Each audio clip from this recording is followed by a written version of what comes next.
respiratory system, trace the tracheobronchial tree from the nares to the mouth to the alveoli, recognize the characteristic of each lung, understand the immune response related to the respiratory system, do a little bit of tracing of bronchial blood supply, and list muscles that assist in ventilation. So those are our objectives. So here is all of the respiratory system.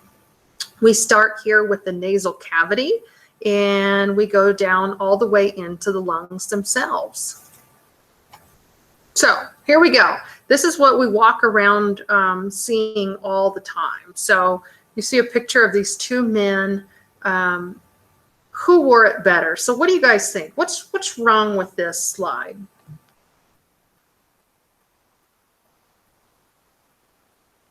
Do you think maybe it's the fact that this guy is wearing it appropriately and this guy doesn't have his nose covered?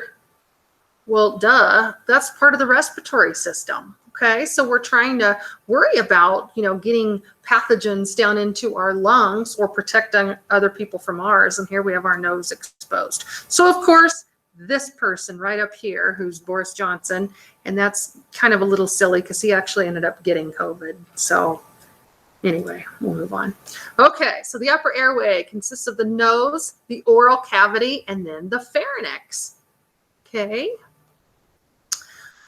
Here it is again, another picture, just another image that shows here's where our air comes in, hangs out in the nasal concha, comes back in through the nasopharynx, goes out into the oropharynx. Whoops, there we go. Down into the larynx or the laryngopharynx. Then it goes down in here through our glottis. It goes down into our trachea, down into the tracheobronchial tree, and into our lungs. So the upper airway, mainly the nose, heats, humidifies, and filters. This is very important. As respiratory therapists, we a lot of times give people ventilation by bypassing their nose. And so one thing we really always have to do is we have to replace these three functions.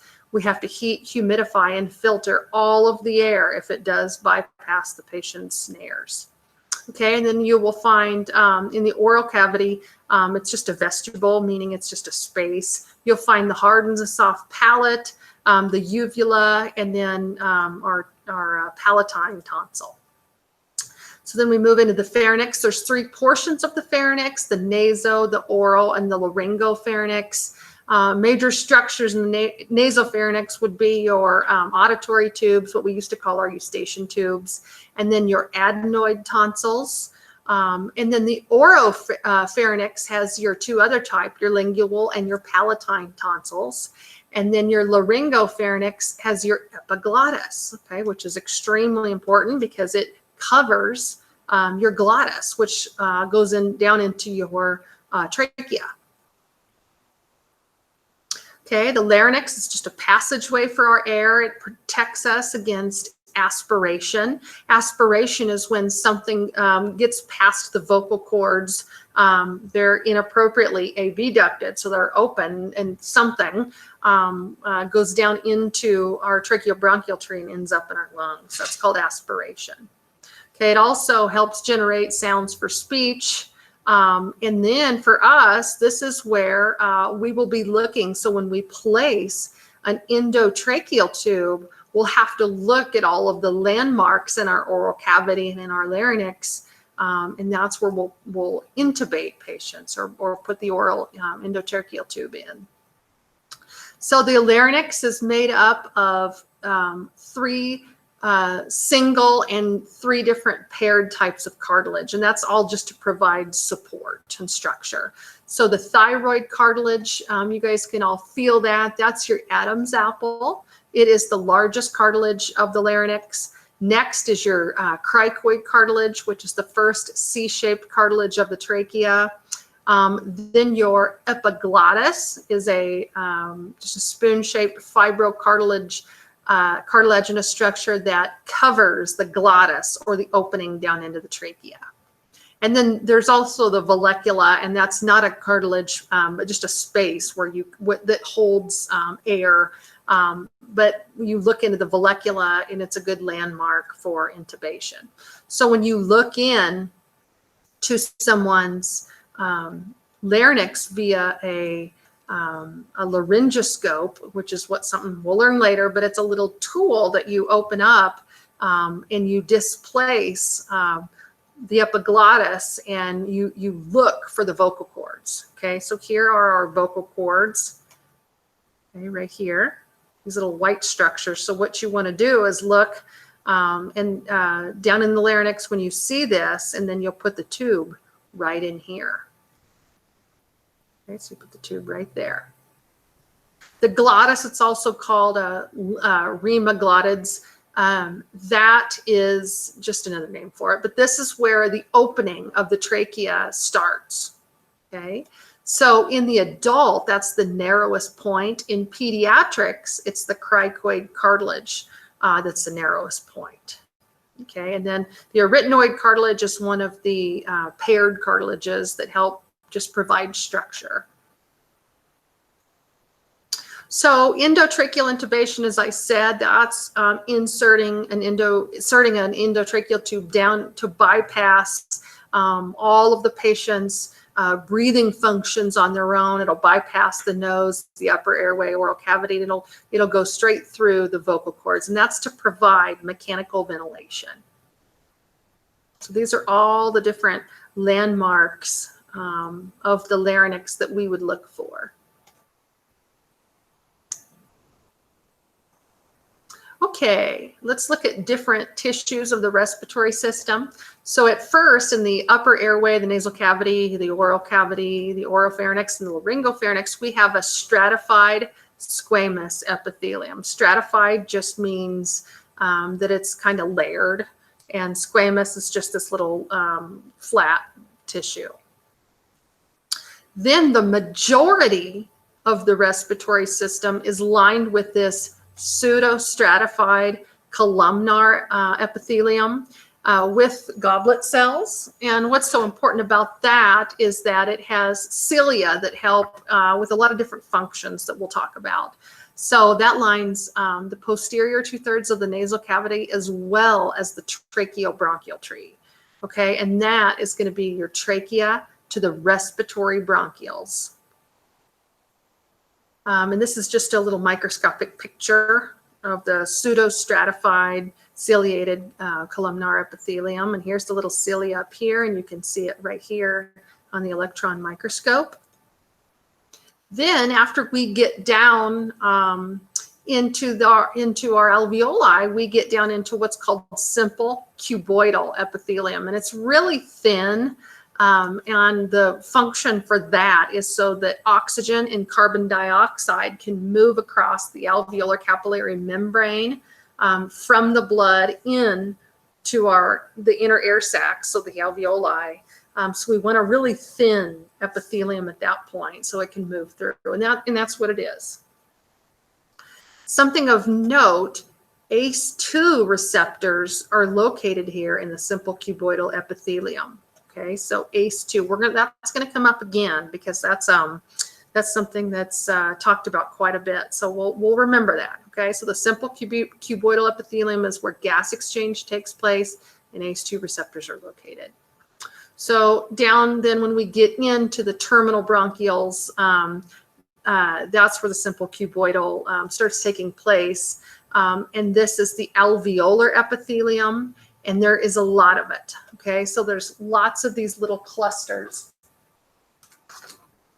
So I don't know if you guys can see this, but it's really where, it's really just the tissue of the alveoli, okay? And it's made up of little air cluster sacs. And the reason for that is because at that point, that's where gas exchange takes place. So there's a lot of surface area there.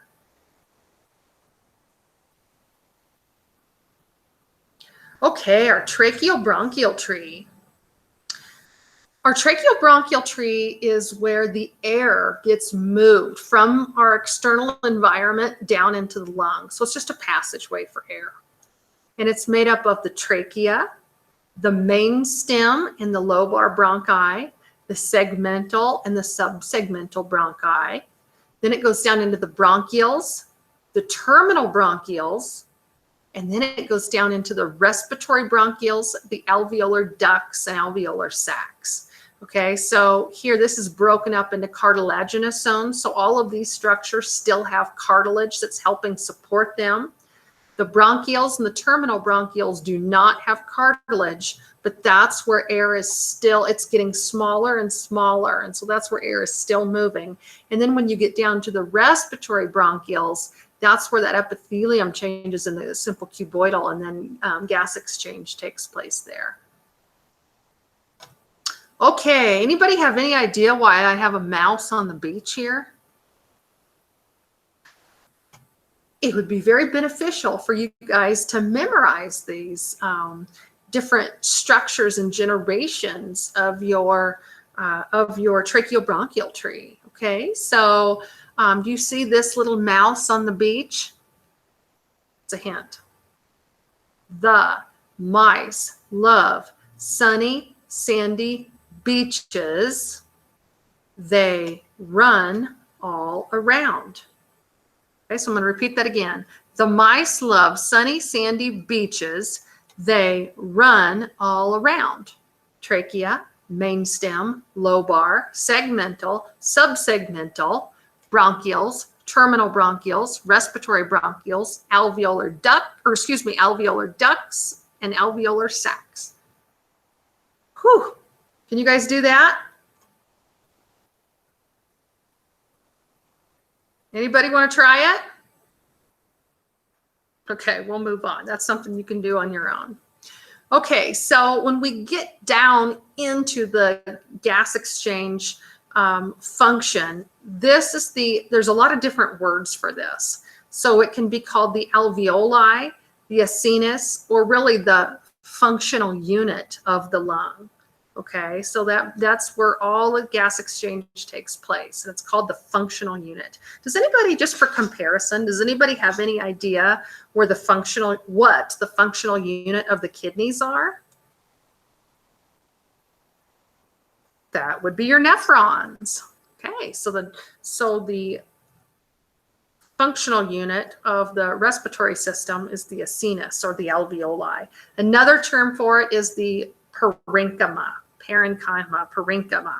the lung parenchyma. That just means all the alveoli together that's exchanging gas.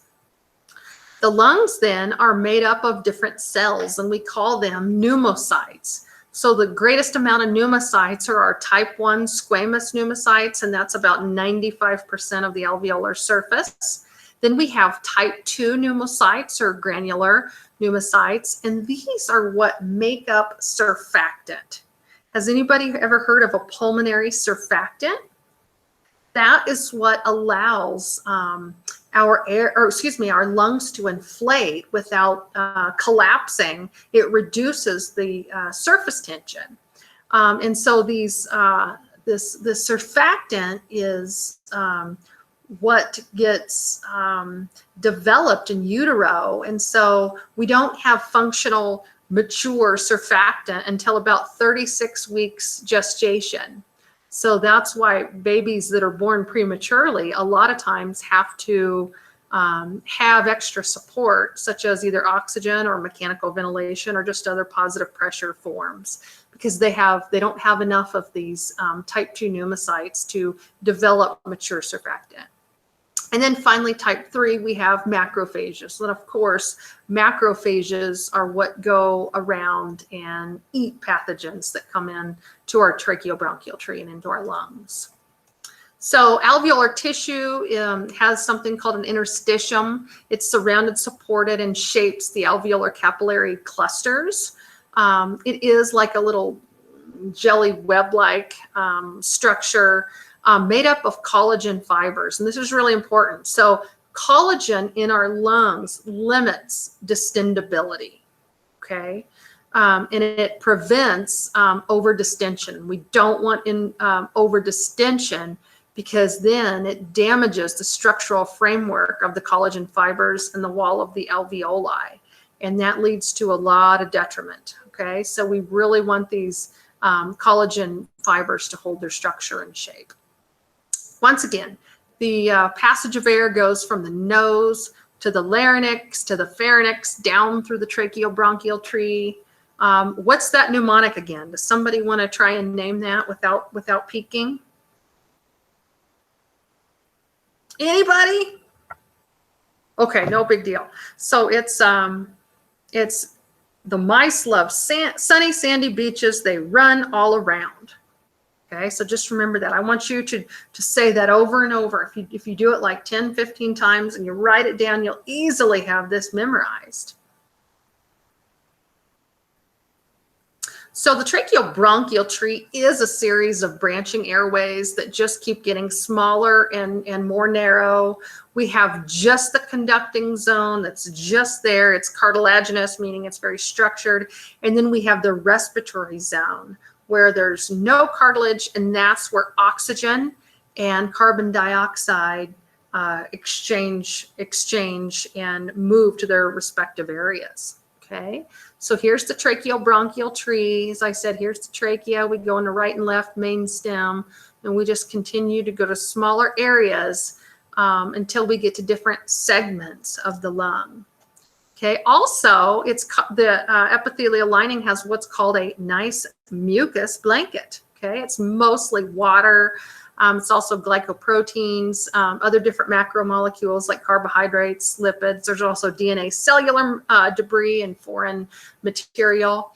Mucus blankets are produced by goblet cells and submucosal glands. Okay, so they're all in there producing this blanket. And it's got multiple layers, so it has the gel and the sol layer. And here's the cilia.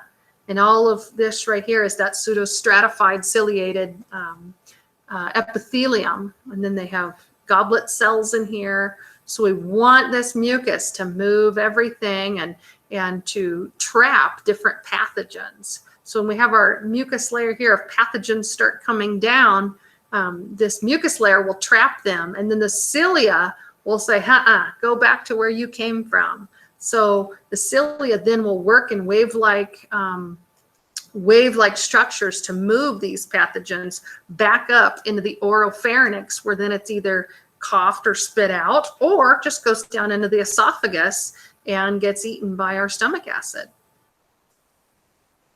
Okay, the organs of the respiratory system are, of course, the lungs. There's two of them. We have a left lung and we have a right lung. Okay, so right here is what we call the hilum or the hilar region. And this is where airways, blood vessels, and lymph tissue all comes into the lungs. Okay, so in our lungs, our right lung here has 3 different lobes separated by a horizontal and an oblique fissure.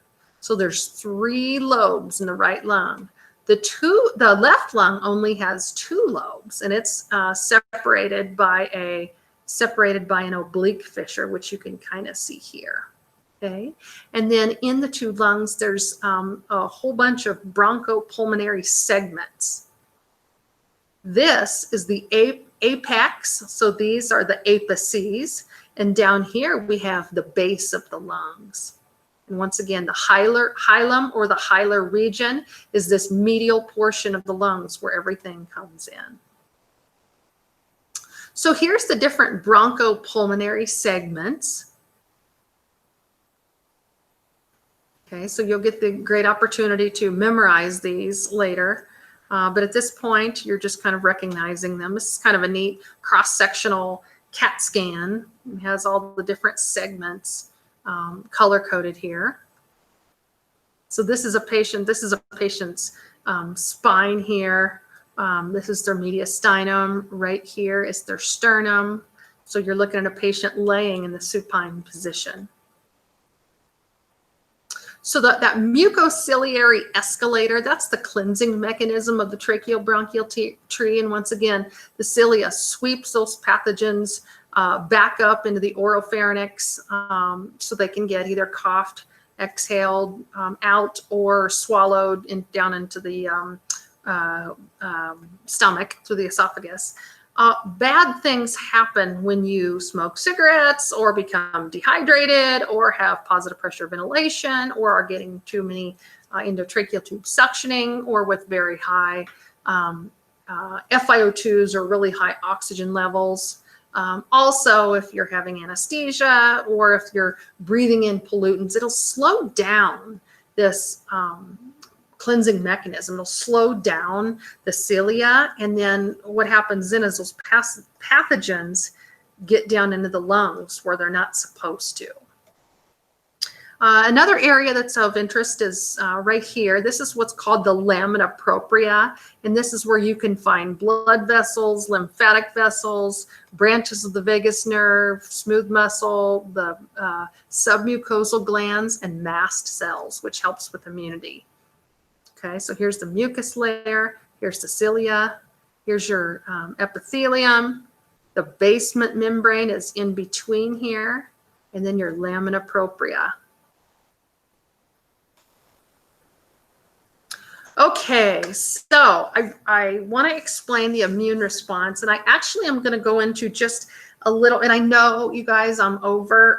If you need to go, that's perfectly fine. I am going to record this and post it. If you want to stay, that's also okay too. Okay, so I'm gonna keep going and finish this, and I probably will go over. So I won't. If you need to go, that's totally fine.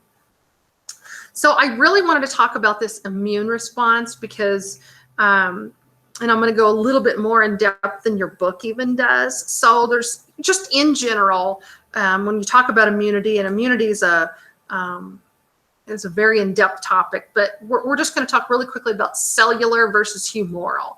So cellular is what the cellular immune response is what your body goes through if the inside of a cell gets infected. Humoral is if there's pathogens just floating outside of the cells through your system. Generally, we'll talk about the humoral response because that's how like an asthma attack takes place.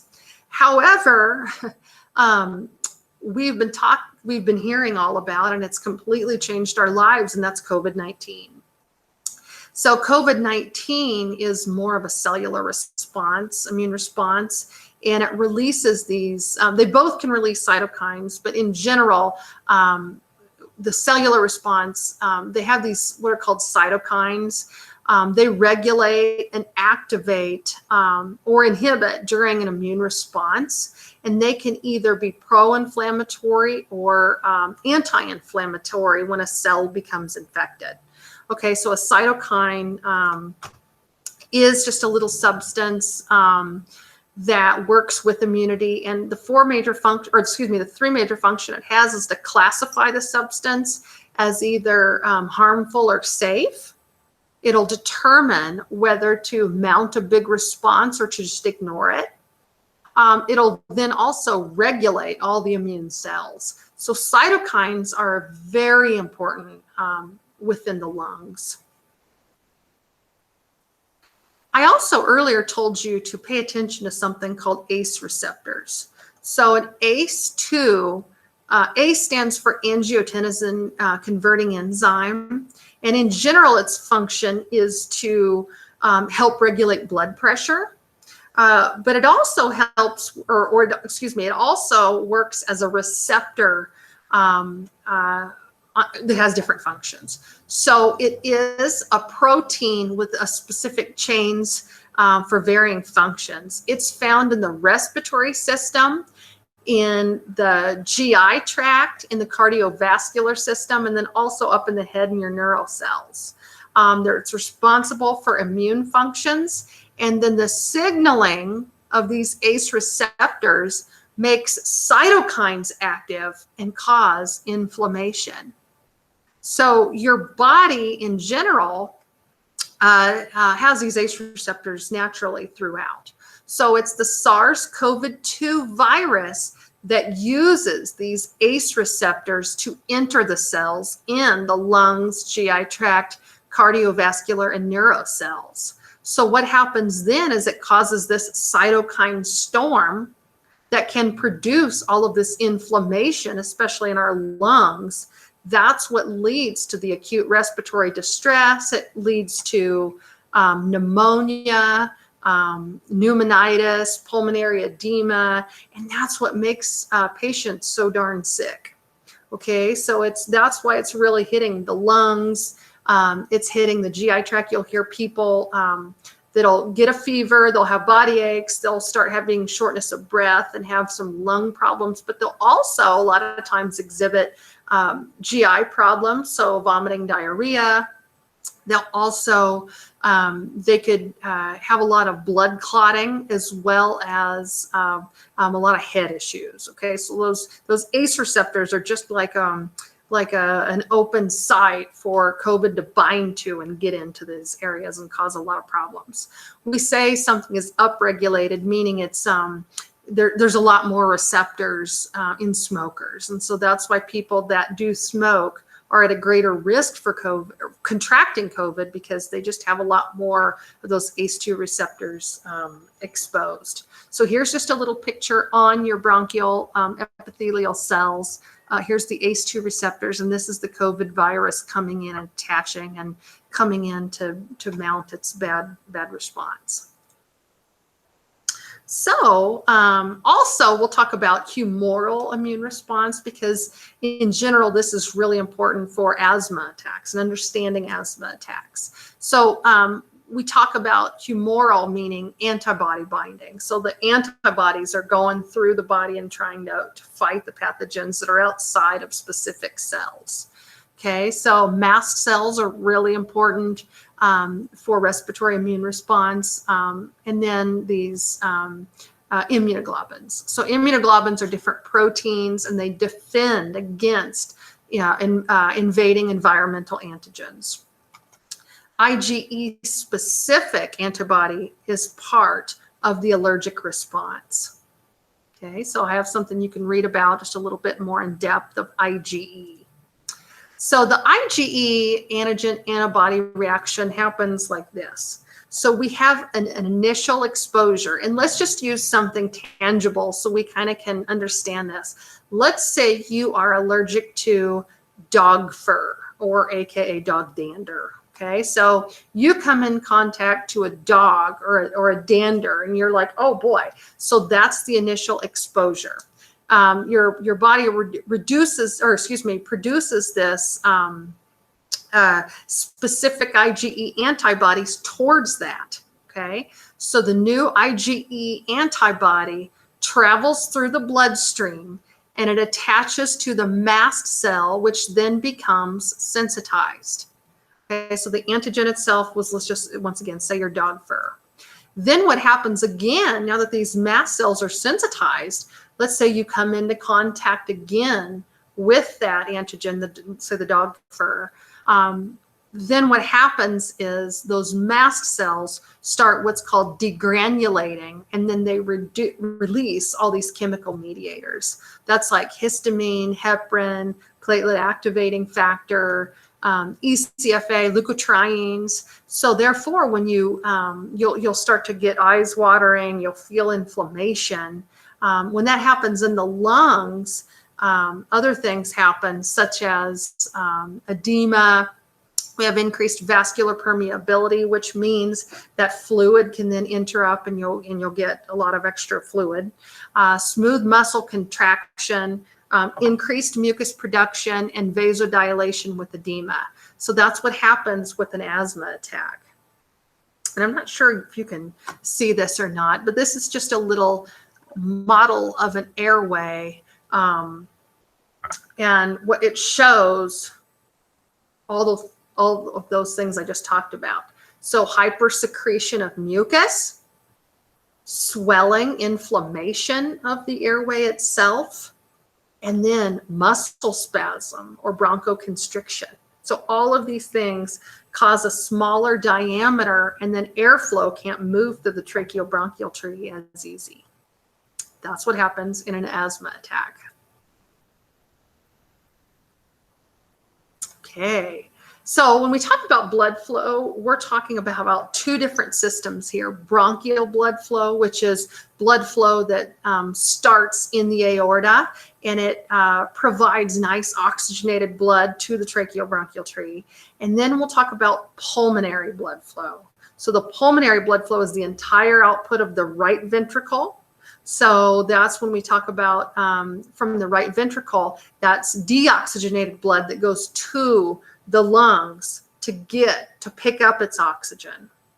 Okay, and then it supplies the lung with the mixed venous blood, draining all the tissues to the body, and then that's where gas exchange takes place.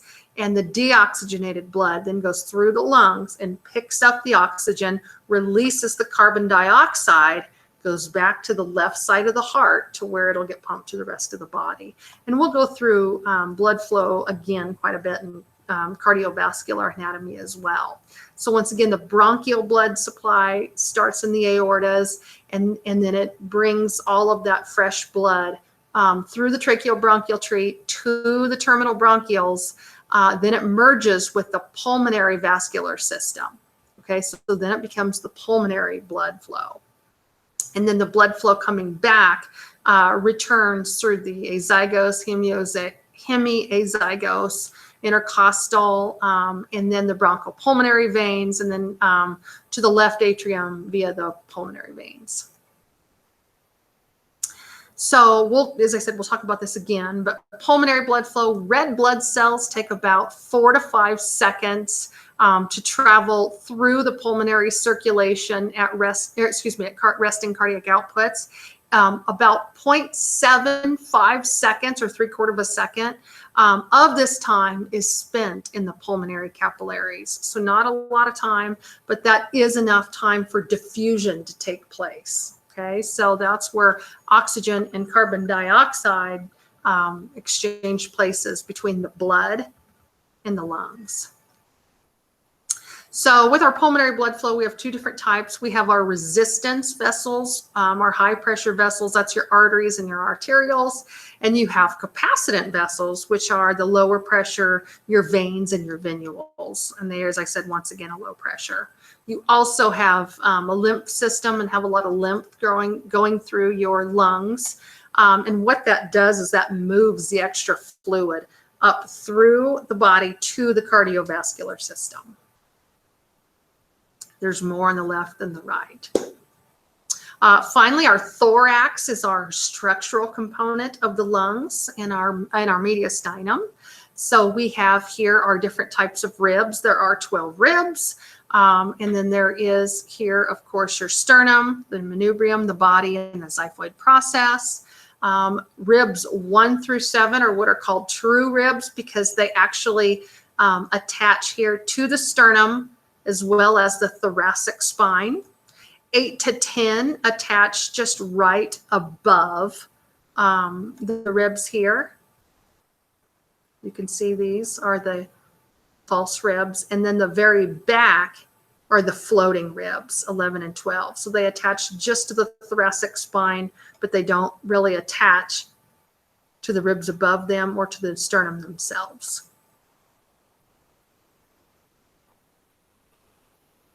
Here's our vertebral column. So here's our cervical spine, our thoracic vertebra here, our lumbar, and our sacral. Okay, so you can see this natural curve, and that's to make room for our nice thoracic cavity and to hold our lungs. The diaphragm is the major muscle of breathing. There's a right and left diaphragm connected by a central tendon, and it's innervated by the phrenic nerves. And the phrenic nerves, so that's what tells the diaphragm to move. Okay, so at rest, your diaphragm and your intercostals will be just enough. If you're looking at everybody here, most of you guys aren't showing your breathing, and that's totally fine. But if you look at me, you notice you don't see any other, I am talking and breathing, so that's hard. But if I'm just sitting here, you're not going to notice a lot of other muscles moving. So if you just next time you look at somebody, watch them breathe, okay? I know it's kind of creepy, but do it to somebody you know. Just watch them. You really shouldn't see anything besides their abdomen and their chest moving. You'll see people that are struggling to breathe. We call that in respiratory distress. You'll see these other muscles activate. And what that's doing is it's working hard to pull in more air from the ambient environment down into the lungs. So it'll kind of look like this.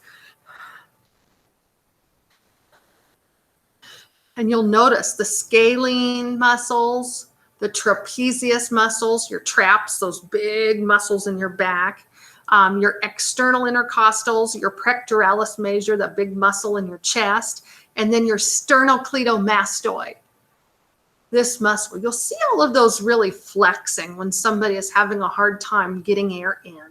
So they're doing that to create a stronger pressure gradient to really pull in. So it's like creating a stronger vacuum to pull the air down into the lungs. Then if you've ever seen anybody have an asthma attack, which is not good, or patients with COPD, emphysema, you'll see those patients and they'll really be working to push the air out, because what happens is air gets down into the lungs and gets trapped, and they'll really be using most of their internal intercostals, there's transverse abdominis, the internal obliques, the rectus abdominis, and the external obliques. So all of those abdominal muscles to really be pushing the air out. So if you, once again, if you want to memorize the accessory muscles of inspiration, we use the mnemonic STEPS. It's hard climbing up the steps.